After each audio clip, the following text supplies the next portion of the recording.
예. 우리 한국교회에서 자주 사용하는 그 라틴어 문장 중에 하나가 있습니다. 여러분 많이 한번 들어보셨을 거예요. 코람데오라고, 그렇죠? 하나님 앞에서라는 뜻의 그런 라틴어 문장입니다. 하나님의 존전 앞에서, 다시 말하면 인간이 삶을 살아가는 데 있어서 하나님이 우리의 삶을 보고 계시고 우리 바로 앞에 하나님이 계시다라는 사실을 인식하며 살아갈 때 우리의 삶이 더 하나님이 기뻐하시는 모습으로 변해갈 수 있다. 뭐 그런 신학적인 그런 말입니다. 아마도 정말로 우리가 하나님 앞에서 살고 있다라는 자기 인식이 있다면 아마도 우리의 삶은 지금보다 좀 더 달라질 수 있을 것이라고 생각이 되어집니다. 좀 더 조심스러워질 것이고요. 좀 더 우리가 잘못된 일들을 행하기 전에 다시 한번 생각해 볼 수 있는 가능성이 있게 되겠죠. 그럼에도 불구하고 이것이 굉장히 어려운 이유 중에 하나는 뭐냐면 우리가 그 사실을 알고 있지만 항상 망각하기 때문에 그렇습니다. 우리 연약한 인간의 모습이 있죠. 하나님이 우리와 함께 계시다는 사실을 우리가 항상 알고 있어요. 다 인식하고 있습니다. 그러나 실제적인 삶의 순간순간에 그것을 날마다 깨닫고 날마다 우리 머릿속에 되뇌이는 것은 굉장히 어려운 일이라고 할 수 있습니다.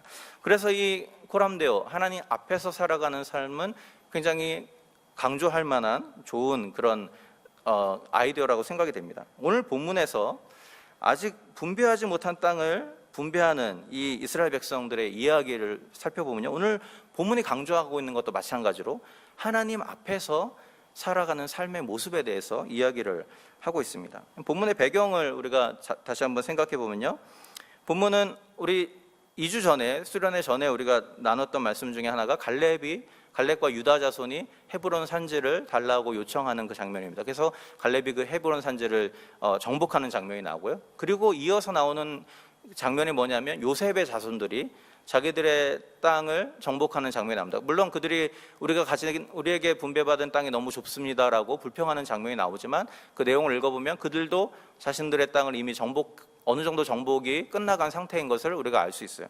그런데 그들을 뺀 나머지 7지파의 사람들이 있었습니다. 그들은 아직까지도 여전히 자기들의 땅을 정복하고 그 땅을 분배받는 일에 대해서 열심을 내지 않고 있었던 것으로 보입니다. 그래서 오늘 본문에 보면 3절을 보면 여호수아가 그들을 향해서 이렇게 책망을 합니다. 너희 열조의 하나님이 여호와께서 너희에게 주신 땅을 취하러 가기를 어느 때까지 지체하겠느냐, 지체하고 있다라는 것을 우리가 보게 됩니다. 뭐 이것이 책망이냐 아니냐 뭐 여러 가지 주석가들이 이야기를 하지만 제가 보기에는 분명히 책망 같아 보입니다. 왜냐하면 앞에 이미 땅을 분배받고 땅을 정복한 사람들의 요셉 지파와 또 요셉의 자손들과 그 유다 자손들의 이야기가 나오고 그 다음에 아직도 땅을 정복하지 못한 사람들의 이야기가 나오기 때문에 그들에 대한 책망인 것이 맞다고 생각이 되어지는데요. 특별히 3절을 보면 이런 책망의 내용이 보다 좀 더 구체적으로 나옵니다. 3절을 다시 한번 볼까요? 그들의 게으름을 지적하면서 이렇게 말합니다. 너희의 열조의 하나님 여호와께서 너희에게 주신 땅이라고 표현을 하고 있습니다. 여기에 중요한 표현 중에 하나가 너희의 열조의 하나님 여호와라는 말입니다. 이 표현은 여호수아서에서 단 한 번 여기에만 사용됐습니다. 너희의 열조의 하나님 여호와. 다른 곳에서는 다 어떻게 사용되냐면 너희의 하나님 또는 우리의 하나님으로 표현했는데 바로 이들을 책망하는 이 장면에서만 너희의 열조의 하나님이라고 표현을 합니다. 이렇게 흔치 않는 표현이 성경에 사용될 때 반드시 의도가 있습니다. 그 의도를 좀 알려면 그 어감의 차이가 있다는 것을 좀 생각해 볼 필요가 있습니다. 너희의 하나님, 나의 하나님 또는 우리의 하나님하고 이라고 얘기하는 것과 너희의 선조의 하나님, 너희 조상의 하나님이라고 하는 것 사이에 어감의 차이가 있습니다. 어떤 어감이 있죠? 너희 하나님, 우리 하나님은 나의 하나님이라는 거예요. 관계성이 전제가 되어 있습니다. 친밀한 관계성이. 근데 너희의 열조의 하나님이라는 말은 무엇이죠? 너희 열조가 믿은 하나님인데 그 하나님이 아직 너희 하나님은 아닌 것 같다라는 그런 뉘앙스가 담겨 있는 것이죠. 여호수아가 이 땅을 정복하는 일을 게을리하고 있는 그들을 향해서 책망하면서 너희 열조의 하나님이라고 말한 것이 굉장히 중요한 포인트입니다. 이것을 우리가 좀 이해하려면 이스라엘 백성들과 하나님과의 관계를 좀 우리가 생각해 볼 필요가 있습니다. 이스라엘 백성들과 하나님의 관계는 언약으로 시작되었습니다. 그렇죠? 하나님 아브라함을 택하셨는데 아브라함을 택하신 유일한 이유는 무엇이죠? 아무런 이유가 없습니다. 그냥 하나님이 선택하셨고 그와 언약을 맺으셨을 뿐이에요. 그가 뭐 대단한 집안 출신도 아니고 뭐 대단히 어떤 혈연 관계로 그런 혈통이 있는 것도 아니에요. 그냥 하나님이 선택한 사람이에요. 그런데 그렇게 선택을 한 아브라함에게 하나님이 한 가지 요구하신 것이 무엇입니까? 나에게 순종하라는 거예요. 그렇죠? 본토 친척 아비 집을 떠나 하나님이 지시할 땅으로 가라 했을 때 아브라함은 갔습니다. 어디로 갈지 모르고 어느 방향으로 가야 될지 몰랐지만 그냥 갔어요. 그런 여러 가지 순종의 그런 그 행동들을 통하여서 아브라함은 비로소 믿음의 조상이라는 타이틀을 갖게 됩니다. 그리고 하나님이 그의 하나님이 되고 그가 하나님의 백성이 되는 그런 축복을 누리게 되죠. 그래서 이것을 통해서 알 수 있는 것은 뭐냐면 하나님과 이스라엘 간의 그 관계는 먼저 하나님의 언약으로 시작되었지만 하나님의 언약이 온전히 성취되는 길은 뭐냐면 이스라엘 백성들이 그 언약에 순종하여서 하나님 앞에 순종하고 복종할 때 그 하나님 맺은 약속이 온전히 성취된다는 것을 우리가 알 수 있습니다. 근데 오늘 본문에서 나온 이 사람들은 어떻습니까? 언약을 받았어요. 동일하게 가나안 땅을 너에게 주겠다. 하나님이 약속하셨습니다. 근데 이들이 그 약속이 자신들의 것이 되기 위해서 그들이 해야 했던 임무가 뭐냐면 순종하여서 그 땅을 정복해 나가는 것이었어요. 근데 그 순종을 오늘 그 일을 이들이 게을리하고 순종하는 일을 열심히 하지 않은 것을 우리가 보게 됩니다. 그때 여호수아가 그들을 책망하면서 너희의 열조의 하나님이 너에게 명하신 땅이라고 이야기합니다. 그 말은 무엇입니까? 너희가 순종의 발걸음을 옮기지 않는 한 너희 선조들이 경험했던 하나님은 너희의 하나님이 아직 아니다라는 것이죠. 너희가 경험한 하나님이 아니다라는 것을 이야기를 하고 있습니다. 이 말씀을 통해서 우리가 한 가지 생각해 볼 것이 있습니다. 그것은 뭐냐면 과연 나와 하나님의 관계는 어떤 관계인가라는 것입니다. 우리에게는 수많은 누군가가 만난 하나님에 대한 이야기를 우리가 많이 듣고 있습니다. 그렇죠? 저 사람이 만난 하나님, 성경의 인물들이 만난 극적인 하나님, 기적의 하나님, 그죠? 우리 신앙의 선조들이 만난 하나님, 우리 부모님이 만났던 하나님, 그 이야기도 우리가 수없이 많이 듣고 있어요.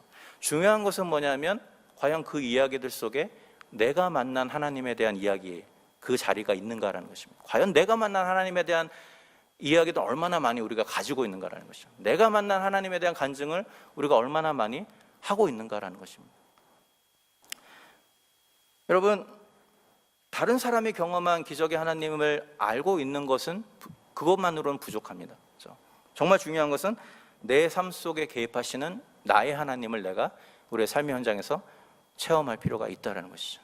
그 하나님에 대한 고백이 우리 가운데 있어야 한다는 거죠. 그래야지 우리의 신앙이 메마르지 않고 드라이해지지 않을 수 있다는 것이죠. 어떻게 이것이 가능한가? 오늘 본문은 그것을 순종이라고 이야기를 하고 있어요. 이스라엘 백성들이 땅을 정복하는 어려운 그 명령에 순종했을 때 비로소 도우시는 하나님을 그들은 경험했던 것이죠. 만약 그들이 가나안 땅이 너무 두려워서 광야에 그냥 계속 있기로 결정했다면 아마 그들은 여리고성이 무너진다든지 요단강이 갈라진다든지 하늘에서 해가 멈춰 서 있다든지 그런 놀라운 기적을 경험하지 못했을 거예요. 그들이 그것을 경험한 이유가 무엇입니까? 그들이 하나님의 명령에 순종해서 어려운 길을 가기로 결정했기 때문이죠. 그들이 어려운 일들에 하나님의 말씀에 따라 순종하기로 결정했을 때 하나님이 그 순종의 발걸음 가운데 함께 하셔서 그들에게 하나님을 만날 수 있고 체험할 수 있도록 해주셨다는 것이죠. 그래서 오늘 본문에서도 여호수아가 그들을 그렇게 책망하는 것입니다. 너희가 정말 너희의 하나님을 만나고 싶냐? 그러면 너희가 여기서 지체하지 말고 빨리 땅을 정복해라는 것이죠. 땅을 정복하는 과정이 어려울지라도 그 과정을 통해서 개입하시는 하나님, 도우시는 하나님을 경험하게 될 것이다 라고 말씀을 하고 있는 것입니다. 그래서 오늘 본문에 보면 흥미롭게도 6절에 보면 이제 땅을 다 분배한 다음에 분배하고 그려오라라고 명령하면서 비로소 여호수아가 이렇게 6절에 표현합니다. 그 남은 땅을 7부분으로 그려서 이곳에 4개로 가져올지니 내가 여기서 너희를 위하여 우리 하나님 여호와 앞에서 제비를 뽑으리라 라고 이야기를 하고 있습니다. 다시 말하면 그들의 하나님이 우리의 하나님이 되기 위해서는, 너희 선조의 하나님이 우리의 하나님이 되기 위해서는 너희가 땅을 정복하는 수고를 해야 된다, 순종해야 된다라고 이야기를 하고 있다는 것이죠. 오늘 우리의 삶에서 우리가 하나님을 경험하는 방식도 마찬가지라고 생각이 되어집니다. 하나님 우리에게 주시는 명령에 순종하며 나아갈 때 그 삶을 통하여 우리가 하나님을 경험하게 된다는 것이죠. 혹시 여러분 각자에게 하나님이 주신 어떤 영적인 부담감들이 있습니까? 혹시 신앙생활 하면서 내가 이렇게 살면 안 되는데, 내가 이런 면에서는 조금 더 변화되어야 하는데, 그런 어떤 고민들과 그런 부담감이 있다면 그것이 하나님이 오늘 나에게 주시는 명령이에요. 중요한 것은 우리가 그 명령에 순종하고 나를 바꾸어가고 어려운 길을 가기로 결정할 때 비로소 나를 변화시키는 하나님을 경험할 수 있게 된다라는 것이죠. 그렇기 때문에 오늘 우리의 삶의 현장에서도 누군가가 만난 하나님이 아니라 내가 만난 하나님에 대한 고백을 가지고 살아가는 우리가 되면 좋겠습니다. 그것을 위하여서 순종의 삶을 걸어가는 우리가 되어야 한다는 것이죠. 오늘 본문에서 한 가지 매우 중요한 사실 중에 하나는 뭐냐면 이 땅을 이제 분배를 했습니다. 그래서 이제 땅을 분배를 했죠. 그런데 그 모든 일들이 어디에서 이루어졌냐면 실로의 여호와 앞에서 이루어졌다라고 이야기하고 있다라는 점입니다. 이것이 두 번 반복이 됩니다. 보실까요? 1절에 보시죠. 1절에 보면 이스라엘 자손의 온 회중이 실로에 모여서 거기 회막을 세웠으니 그 땅이 이미 그들의 앞에 돌아와 복종하였습니다라고 이야기를 하고 있고요. 10절에도 보면 여호수아가 그들을 위하여 실로의 여호와 앞에 제비 뽑고 그가 거기서 이스라엘 자손의 분파대로 땅을 분배하였더라. 실로라는 명칭이 두 번 반복이 되고 그 가운데를 감싸고 있는 구조로 되어 있습니다. 성경에서 이런 구조를 볼 때 우리가 한 가지 기억해야 될 것은 이 실로라는 지역 자체가 오늘 본문을 해석하는 키가 되어야 한다는 암시라고 여러분들이 받아들이시면 됩니다. 자, 실로가 어떤 곳입니까? 우리 오늘 본문에 잠깐 나왔지만 그것은 여호와의 회막이 있었던 곳이라고 표현이 되었습니다. 다시 말하면 광야 생활 동안은 하나님의 성막이 어디에 있었습니까? 항상 옮겨 다녔어요. 그렇죠? 항상 옮겨 다녔어요. 그러다가 가나안 정착이 시작되면서 이제 더 이상 옮겨 다니지 않고 그곳이 그들의 거주할 땅이 되었기 때문에 하나님의 성막이 있을 곳을 한 군데 정했는데 그것이 바로 실로라는 곳이었습니다. 그래서 이 실로라는 곳에 뒤에 사사기나 사무엘서를 읽어보면요, 여전히 그때까지도 실로에 하나님의 성막, 하나님의 회막이 있었던 것을 우리가 알게 됩니다. 그래서 한나가 여호와의 집에 가서 기도했던 곳이 바로 어디예요? 실로였고요, 그렇죠? 사무엘이 하나님을 만난 곳도 바로 실로의 그 여호와의 집이었습니다. 그렇기 때문에 이 실로라는 것은 이스라엘 백성들에게 있어서 하나님의 임재를 상징하는 곳이라고 할 수 있어요.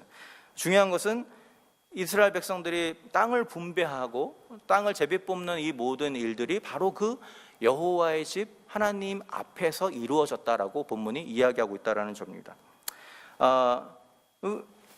왜 이것을 강조하고 있을까 본문이? 그 모든 일들이 하나님 앞에서 이루어졌다.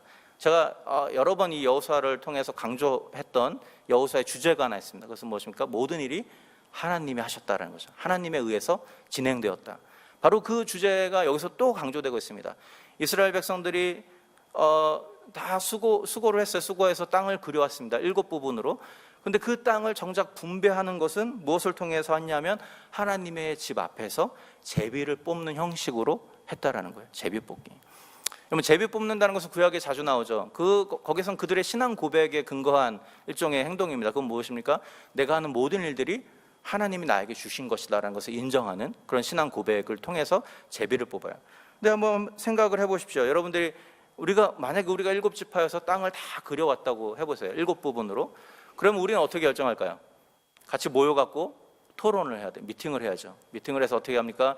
우리 지파는 이런 인물들이 있고 이런 전투력이 있다. 그러니까 우리 지파는 이 지역보다는 저 지역이 더 나을 것이다. 그렇죠? 그렇게 결정해야 자연스러운 결정입니다. 근데 오늘 본문에서 어떻게 하죠? 그려온 땅을 다 가지고 와서 여호와의 집 앞에 와가지고 여호와 앞에서 제비를 뽑습니다. 제비를 뽑아요. 무슨 말입니까? 하나님께 맡기겠다는 거예요. 하나님이 결정하시는 대로 우리가 따르겠다라는 믿음의 고백을 하고 있는 것이죠. 이 제비를 뽑았다는 내용을 통해서 우리가 몇 가지 본문의 의미들을 우리가 생각해 볼 수 있는 것이 있습니다. 먼저 제비를 뽑아서 땅이 분배되었기 때문에 그 분배받은 땅은 하나님이 주신 땅이라는 그런 의미를 가지고 있어요. 내가 선택한 땅이 아니고 하나님에게 의해서 우리에게 주어진 땅이다라는 의미가 그 가운데 있는 것입니다. 내가 선택한 것이 아니고 하나님이 주신 땅이기 때문에 결국 어디까지 우리가 그것을 확장할 수 있냐면 그 땅을 정복하는 주체도 내가 아니라 하나님이라는 믿음의 고백이 여기에 담겨 있는 것이죠. 그렇기 때문에 땅을 정복하는 과정은 어려울 수 있겠지만 그러나 그들은 두려워할 이유가 없다라는 거예요. 하나님이 주신 땅이고 하나님이 정복하실 땅이라는 거죠. 우리는 그저 순종해 가면 된다라는 것을 본문에서 이야기를 하고 있습니다. 또 하나님 앞에서 제비 뽑아 얻은 땅이기 때문에 어떤 지파도 자신이 받은 땅을 다른 지파와 비교하면서 질투하거나 경쟁할 필요가 없다는 거예요. 왜? 하나님이 나에게 주신 나의 몫이라는 거죠. 그렇기 때문에 거기에 대해서 감사함으로 받을 필요가 있다는 것을 이야기를 하고 있습니다. 사실 이 이스라엘의 12지파는 우리 잘 아는 것처럼 굉장히 경쟁적인 관계였습니다. 그 시작부터. 야곱의 12아들에서부터 이스라엘의 12지파가 시작되잖아요. 야곱의 12아들이 어떻게 생겼습니까? 두 여인 사이에 경쟁을 통하여서 경쟁적으로 낳다 보니까 12명이 된 거예요. 그러니까 그렇죠. 예, 딱 정확한 표현입니다. 경쟁적으로 라헬이 아기를 못 낳으니까 레아가 먼저 아기를 낳고, 자기가 더 이상 아기를 못 낳으니까 자기 종을 들여갖고 아기를 낳고, 그렇게 아기를 낳다 보니까 12지파가 됐어요. 그러니까 그 사이에 얼마나 그 관계 가운데 얼마나 큰 경쟁과 어려움들이 있겠어요. 그것이 이스라엘의 역사를 보면 뒤에도 이어지는 것을 보게 돼요. 오늘 본문에서 여호수아가 이 땅을 결정하는 일을 하나님 앞에서 제비뽑아 한 것을 통해서 우리가 한 가지 알 수 있는 것은 뭐냐면, 그들 가운데 있었던 경쟁과 이런 질투와 이런 것들을 끊어버리고 모든 것을 하나님이 하셨으니 너희가 너에게 받은 땅을 만족하게 여기고 그 땅에서 최선을 다해 살아가라라는 메시지를 전달을 하고 있는 것이죠. 또 이 땅을 분배하는 일이 실로의 그 하나님 앞에서 진행되었다라는 것은 뭐냐면, 모든 가나안 정복의 모든 과정들이 하나님 앞에서 이루어지는 일종의 예배였다라는 것을 다시 한번 강조를 하고 있습니다. 사실 이 땅을 정복하는 내용은 1차적으로는 아브라함에게 주신 약속의 성취입니다. 그죠? 너희가 밟는 모든 땅을 너에게 주겠다 아브라함에게 말씀하셨어요. 그리고 실제로 약속하신 가나안 땅을 그들이 성취했어요. 근데 그것보다 좀 더 앞으로 가면 이것이 무엇과 연결되냐면 창세기 1장 28절에 우리가 문화명령이라고 하는 그 말씀과 연결이 됩니다. 제가 한번 읽어드리겠습니다. 창세기 1장 28절 이렇게 말씀합니다. 하나님이 그들에게 복을 주시며 그들에게 이르시되 생육하고 번성하여 땅에 충만하라. 땅을 정복하라. 바다의 고기와 공중의 새와 땅에 움직이는 모든 생물을 다스리라. 땅을 정복하라라고 말했습니다. 중요한 것은 뭐냐면 오늘 18장 1절을 한번 보실까요? 그 동일한 말이 반복이 됩니다. 18장 1절. 이스라엘 자손의 온 회중이 실로에 모여서 거기 회막을 세웠으니 그 땅이 이미 그들의 앞에 돌아와 복종하였습니다. 창세기에서 약속하셨던 그 언약이, 약속이 아브라함을 통해서 이스라엘 백성들에게 의해서 이어지는 장면을 우리가 보여줍니다. 중요한 것은 창세기에서 이 명령을 주실 때 하나님이 주신 또 다른 명령이 있었어요. 그것은 뭐냐면, 하나는 땅을 정복하라는 명령이었지만 또 하나는 선악과를 먹지 말라라는 부정적인 명령을 또 주셨습니다. 그 이유가 무엇입니까? 제가 수련회 때 잠깐 설명을 드렸지만, 선악과를 보면서, 동산 중앙에 있는 선악과를 보면서 이 아담과 하와가 생각해야 될 것은 뭐죠? 하나님이라는 존재가 있다라는 거죠. 나는 하나님이 아니라는 거예요. 나는 그분의 말을 들어야 될 인간에 불과하다는 사실을 계속해서 깨닫도록 하기 위해서 동산 중앙에 어디에서든지 볼 수 있는 곳에 선악과를 만드신 것이죠. 그것을 통하여서 우리가 알 수 있는 것이 무엇입니까? 아담과 하와는 처음부터 땅을 정복하는 사명을 가진 사람이었어요. 그런데 그 사명을 어떻게 이루어야 하냐면 하나님 앞에서 이루어야 되는 거죠. 하나님이 계시다는 사실을 인정하면서 마치 그 땅을 정복하는 모든 것이 하나님 앞에 드려지는 예배인 것처럼 그들이 그렇게 살도록 부름받은 사람이었다는 것이죠. 그런데 그들은 그것을 실패했죠. 오늘 본문에도 동일하게 여호수아에서 그 얘기가 다시 등장합니다. 그들은 땅을 정복할 첫사람 아담의 사명을 계승한 사람들이었어요. 마찬가지로 아담이 하나님을 인식하며 살아야 했던 것처럼 이스라엘 백성들도 땅을 정복하는 모든 일들을 시작할 때 하나님 앞에서 시작합니다.